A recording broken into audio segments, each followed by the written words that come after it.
懸空寺，它位於山西大同渾源縣北岳衡山主峰西側翠屏峰的懸崖峭壁間，始建於北魏太和15年，是一座儒釋道三教合一的寺廟。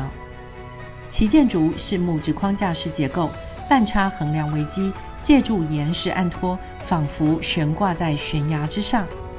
入選過《時代週刊》世界岌岌可危10大建築。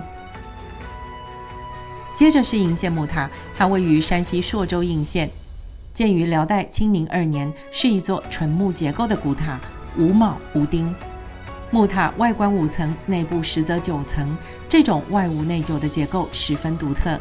塔內有佛像和歷代題記，其斗拱結構精巧，能在地震時禦立，歷經多次大地震仍屹立不倒。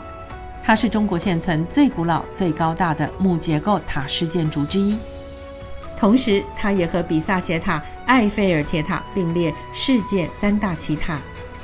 由於我們這2個景區參觀的時間控制得當，因此熱心的王師傅提議在黃昏之前，順便載我們到應縣木塔附近的圓覺寺跟永安寺走走，讓我們得以親眼看到圓覺寺的磚塔以及永安寺裡面知名的壁畫思廉明王。欲知詳情，那就不囉嗦，開始我們今天的影片分享吧。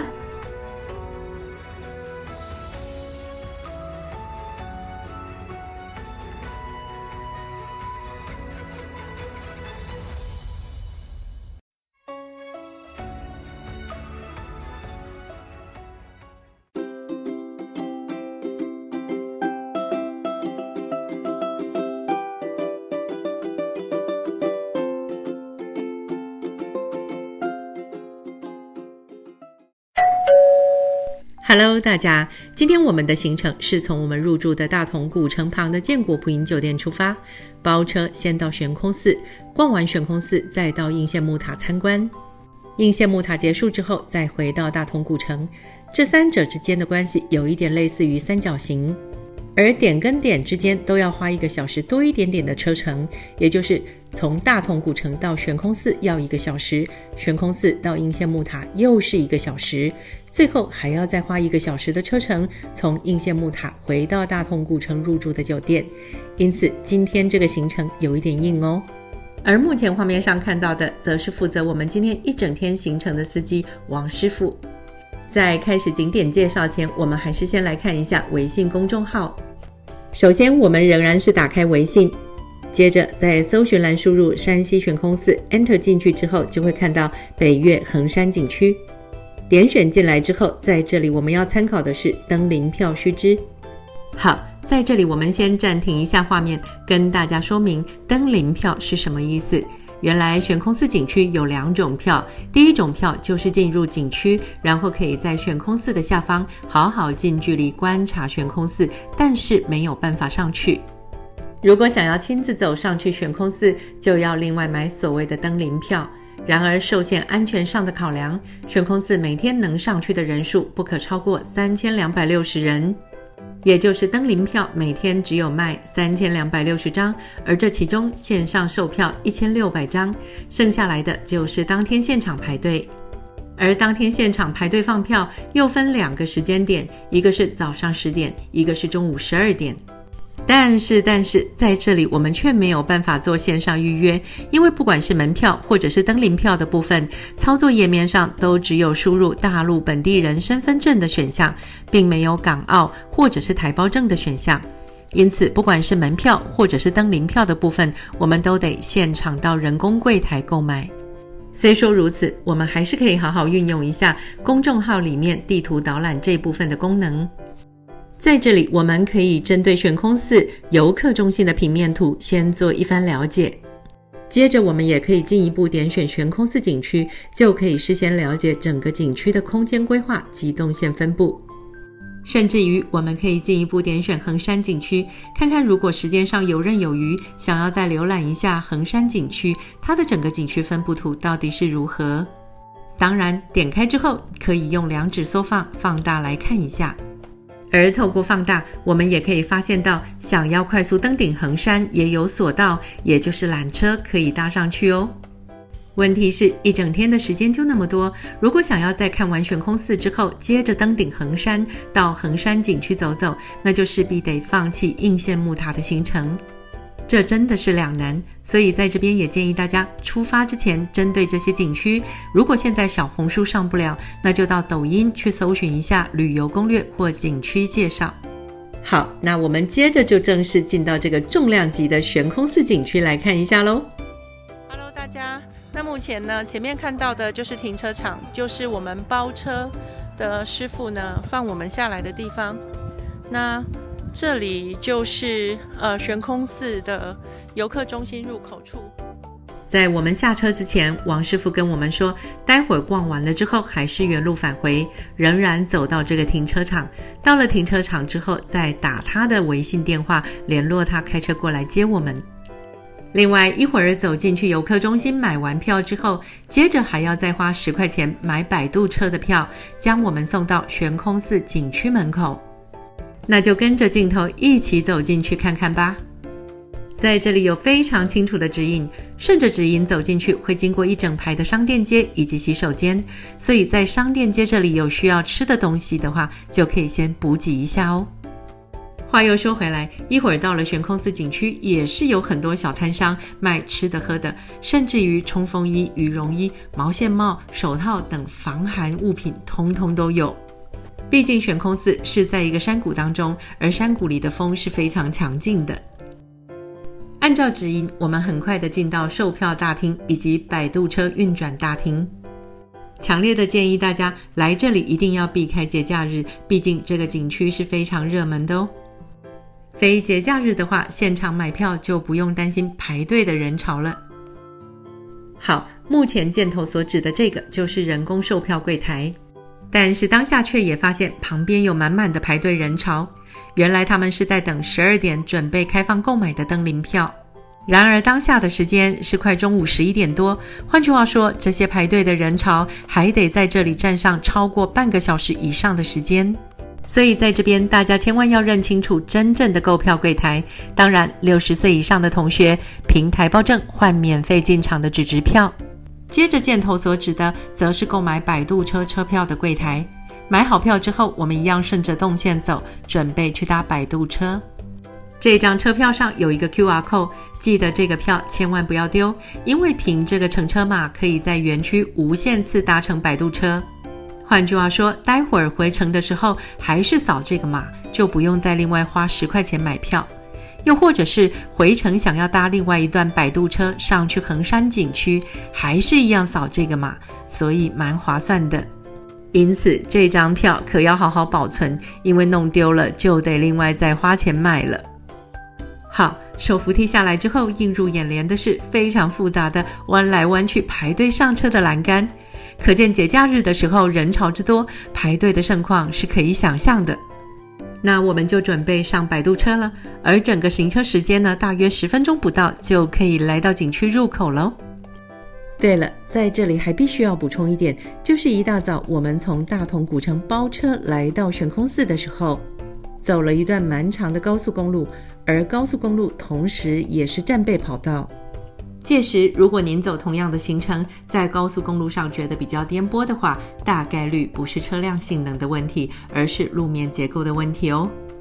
很快的，我們到了懸空寺入口，前面箭頭所指的地方就是一會兒逛完要再度搭擺渡車回遊客中心的乘車點，那我們就進去逛逛吧。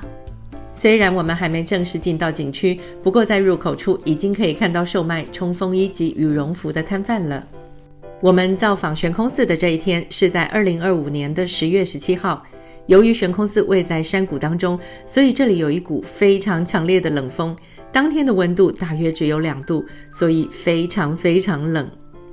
因此當下保暖衣物如果不夠的話，可以隨時買起來。另外，如果沒有看過前面關於山西自由行行前說明會影片的同學們，應該會很好奇這趟包車的車資大約是多少？答案是350元人民幣。而且350元人民幣包含高速公路的過路費，並且也不用額外負擔開車師傅的午餐費。當然，這是純包車的費用，景區的門票則必須自理。如果有同學需要包車師傅微信聯繫的方式或大陸手機號，我這支影片下方說明欄會附上我的 email 信箱賬號，屆時再寫 email 跟我要就行咯。畢竟這個牽涉到人家的個資，不方便在影片當中大剌剌的公布，還請大家見諒哦。哇，此時此刻我們距離懸空寺越來越近了，一想到等一下就可以親眼看到，真的是超級激動的，而且有種不真實的感覺。到了這裡就是正式的檢票口，我們準備迎接巨大的震撼吧！天哪，他就在那裡，我真的來了！我們兩個人就這樣子，哇，然後一邊哇一邊接近他，真的是太震撼了。而且啊，當你身處在這個巨大的山谷裡面的時候啊，你会覺得自己好渺小哦。我真心沒有想到，有一天呢，我們會從遙遠的台灣一路轉機來到懸空寺的正下方，親眼看着這個已經有1500年的古剎。人家說要完成一個心願，有的時候需要一點當下的衝動，還真感謝我們當時的那個衝動。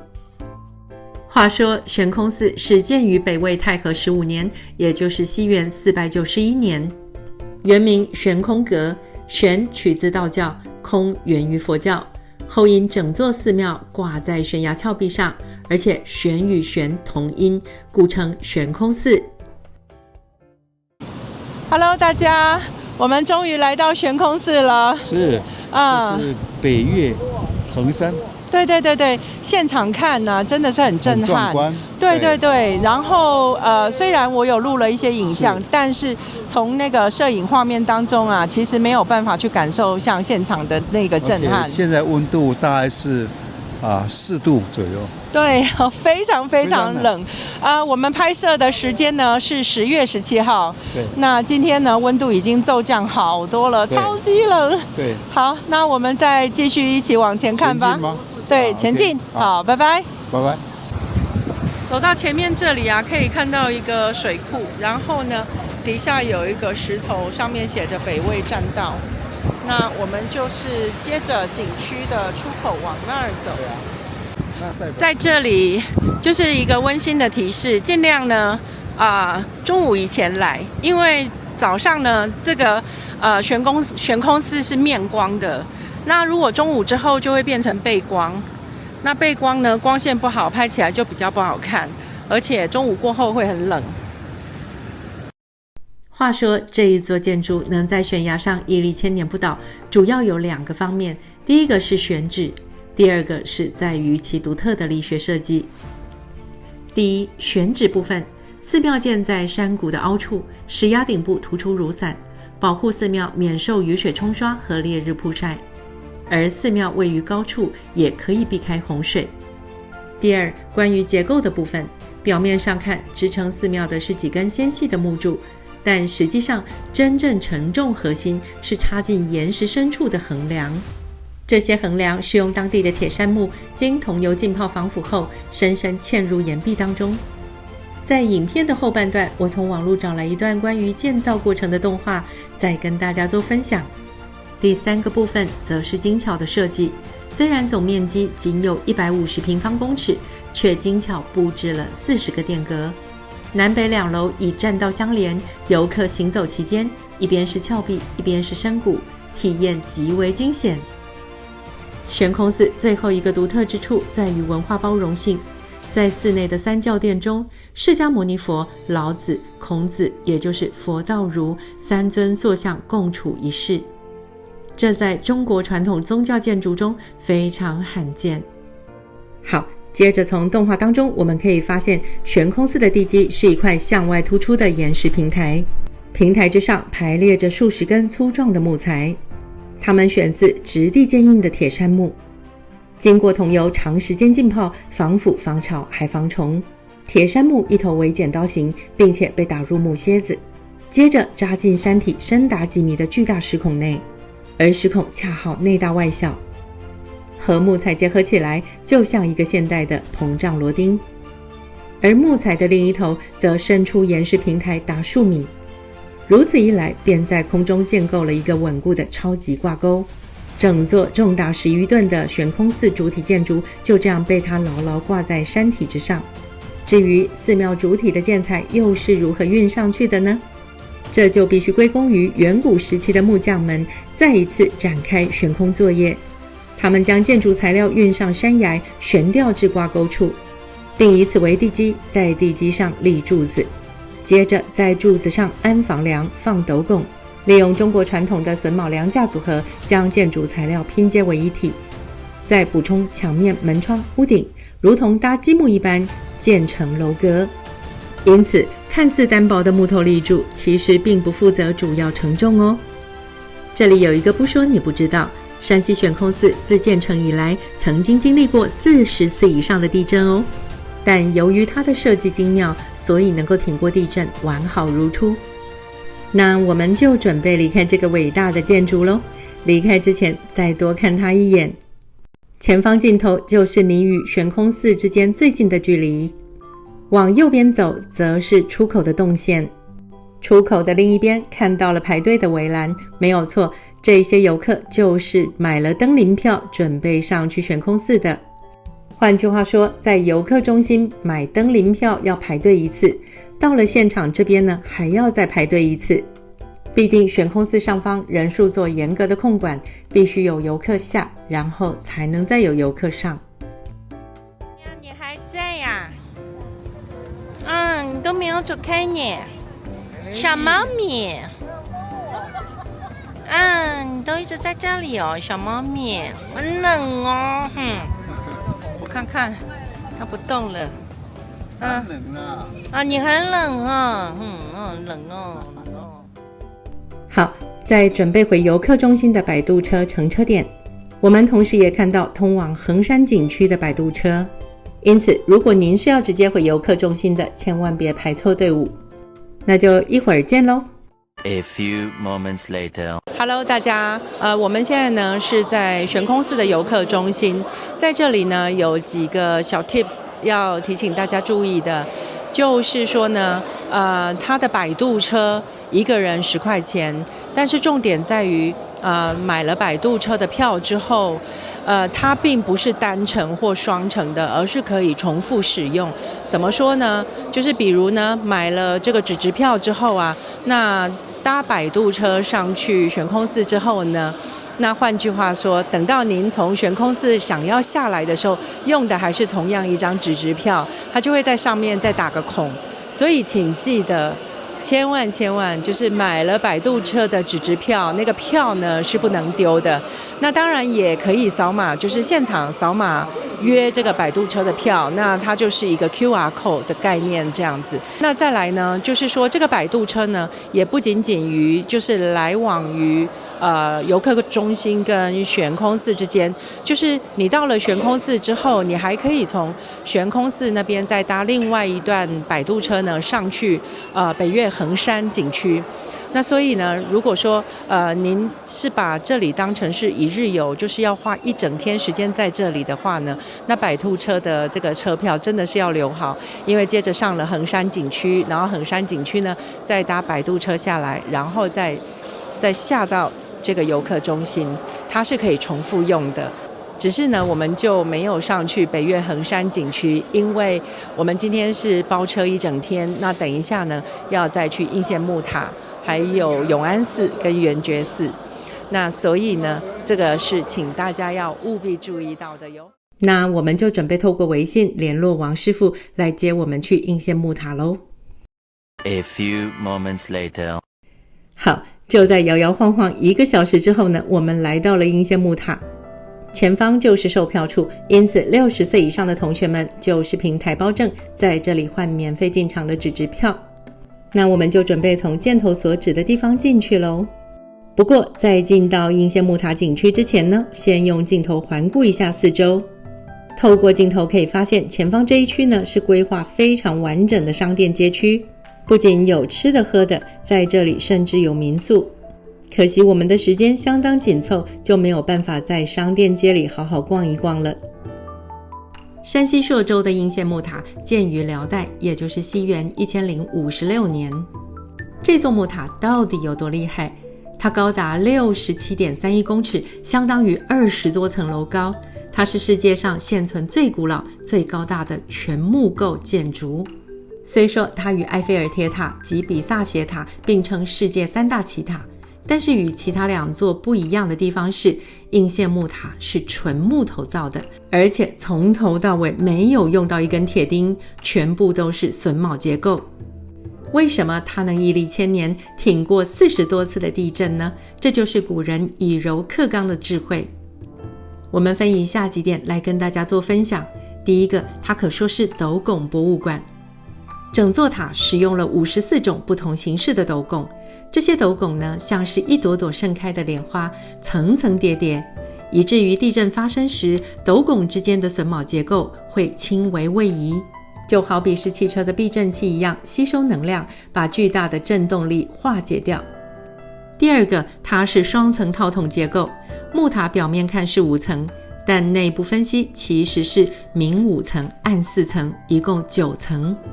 內部有內外2圈木柱，就像2個嵌套住的八角形筒子，形成極強的結構穩定性。第三，它擁有會輪班休息的柱子。這怎麼說呢？民間傳說木塔的24根外柱會輪班休息，這其實是因為地震或地基變動時，木塔會自我調整重心，讓不同的柱子分擔壓力，保持整體平衡。而除了以上分享的了不起的建築結構之外，木塔還承載了厚重的歷史與信仰。歷史的部分是塔內掛滿了歷代名人的匾額之外，還有許多帝王題記。最著名的是明成祖朱棣親筆題寫的俊吉神功，以及明武宗題寫的天下奇觀。而宗教的部分，除了塔內供奉許多佛像之外，在1974年維修時，專家在塔內也驚喜地發現了2顆珍貴的佛牙舍利，讓這座木塔在宗教意義上也成為了無與倫比的聖地。雖說應縣木塔這麼的了不起，但是也面臨了逐年些微傾斜的命運，主要由以下3個致命的原因造成。第一，結構內傷累積。1000年來歷經了40次以上的大地震，加上1926年軍閥混戰時遭受200多發炮彈轟擊，雖然木塔沒倒，但內部結構的榫卯已經鬆動錯位，失去了最初的剛度。第二，木塔本身承重壓力過大，木塔自重高達2600多噸，由於它是下細上粗的結構，第2層作為受力轉折點，常年承受上方3層的巨大壓力，導致木柱產生疲勞變形。第3點也是最致命的，就是錯誤的維修歷史。1930年代，為了增加採光和通風，當地曾錯誤地拆除了部分層數的假泥牆與斜撐，這相當於拆掉了木塔的排骨架，使其抗扭轉能力大幅下降，導致傾斜逐年加劇。這3個原因加總起來，使得應縣木塔第2層的傾斜度已經超過10度。接着我們要分享眼前所看到的高11公尺的巨大釋迦牟尼佛。這尊佛像最特別的是下巴才會有一縷綠色的鬍鬚，展現了遼代特有的造像風格。另外，內槽牆壁上畫有6幅如來佛像，門洞兩側還有金剛、天王與弟子壁畫，守護着佛法。至於上方2到5層的部分，稍後也為大家做簡單的介紹。在這裡，我們先分享一段網絡上找來的建築結構動畫示意圖。一會兒呢，馬上就會看到如花綻放的結構，也就是斗拱。斗拱在每層屋檐下層層挑出，像一朵朵盛開的蓮花，不僅美觀，更起到了支撐與懸挑屋檐的作用。更令人意想不到的，就如同我前面所說，整個木塔共使用了54種不同形式的斗拱，其數量之多，變化之繁雜，居中國古建之首。另外，目前在應縣木塔的前方設有24小時的監視器，以隨時監督木塔傾斜的狀況。在這裡也衷心希望相關的學者專家能早日找出修復的方案，讓木塔能繼續屹立不搖。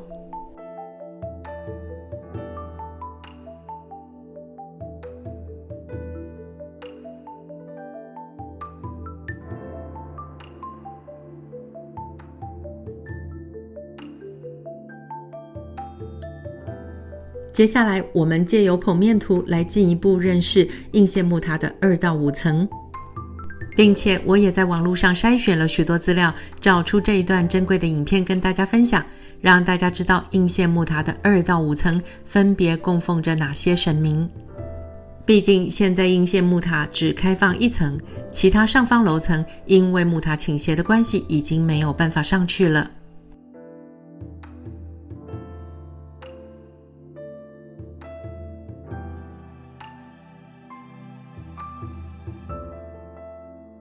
看完之後再回過頭來看這第1層，就可以了解到為什麼應縣木塔實際上應該是9層，因為光1樓就挑高5層了呢。帶着滿滿的感動，我們準備離開這裡。由於天色尚早，接送我們的王師傅說可以順便去看一下在應縣木塔不遠處的圓覺寺以及永安寺。我們心裡超感謝王師傅的，畢竟通常加一個景點車資就要加錢。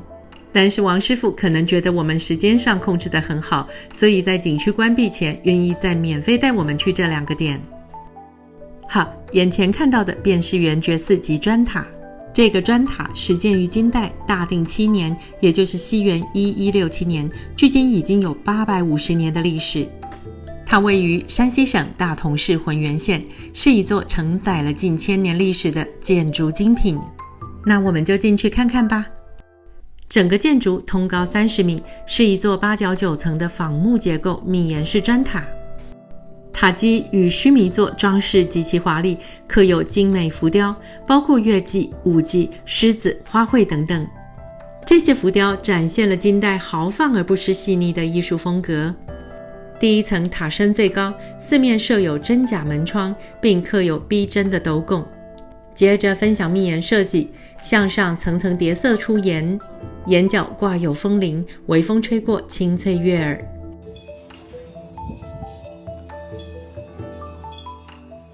是不是真的清脆悅耳呢？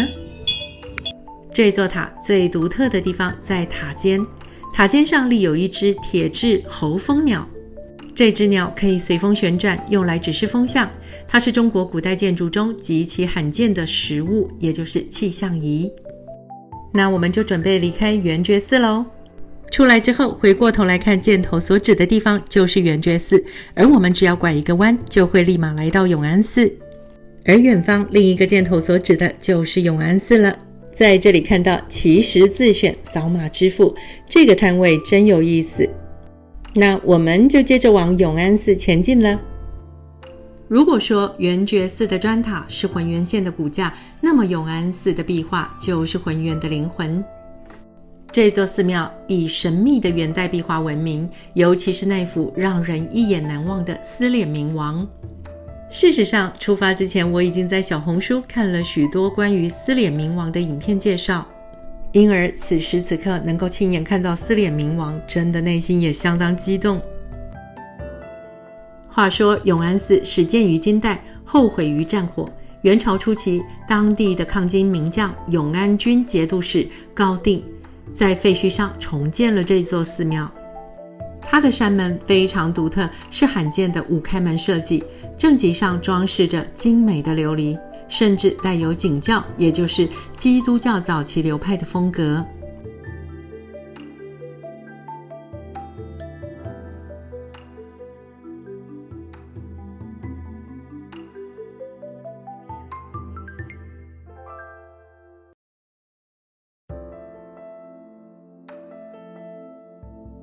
緊接着我們看到寺廟的主殿，也就是傳法正宗殿。殿外牆上書寫着莊嚴2個巨大的篆體字，這2個字就高達 3.8 米。一會兒繞到背後，還可以看到虎嘯龍吟4個字，氣勢磅礴。一會兒我們走進幽暗的傳法正宗殿之後，會看到四面牆壁繪滿着元代至明清時期的水陸壁畫，壁畫面積達180多平方米，其中描繪了儒釋道三教共882位人物。而進來一看，則是震撼到不行。這裡既有慈悲的菩薩，也有威嚴的帝王，還有陰曹地府裡的判官鬼卒。這些壁畫線條流暢，色澤雖經歷700多年，卻依然厚重。另外，壁畫採用了立粉貼金的技法，讓服飾、兵器具有立體質感，被譽為華北小敦煌。天哪，箭頭指的就是撕臉明王，也就是鎮寺之寶。一會兒立馬近距離為大家分享。撕臉明王真的是視覺上一大衝擊。畫像中的明王原本該面目猙獰、青筋暴起，但是他卻用雙手抓住自己的臉皮，用力向兩側撕開。而撕開這一層恐怖的外殼後，裡面露出的竟然是一張慈悲、平和、微笑的菩薩臉孔。這蘊含了極深的佛教哲理，破除相執，現本性慈悲。他告訴世人，憤怒只是護法的表象，而內心的慈悲才是本質。這同時也象徵着要撕掉世俗的偽裝，直面真實的靈魂。當下看了真的是很感動，而且周遭所有的遊客也都是震撼到說不出話來。最後要補充一個有趣的小歷史，在上世紀50到60年代，永安寺被用作糧食倉庫。為了防潮和保護糧食，當時的人們在壁畫前打了一層隔斷。而正是這一層偶然的保護，讓這些珍貴的元代壁畫躲過了人為破壞和陽光直射，完整的保存到了今天。縱觀今天一整天的行程跑下來，真的累，也真的是收穫良多。如果說懸空寺是視覺上的驚險，那應縣木塔及永安寺就是心靈上的震撼。它是那種需要你安靜下來，在微弱的光線中與古人對話的地方。好，這一集影片到這裡就先告一個段落。下一集我們要帶着大家到大同古城去看華嚴寺及善化寺。那我們就下次見嘍，拜拜。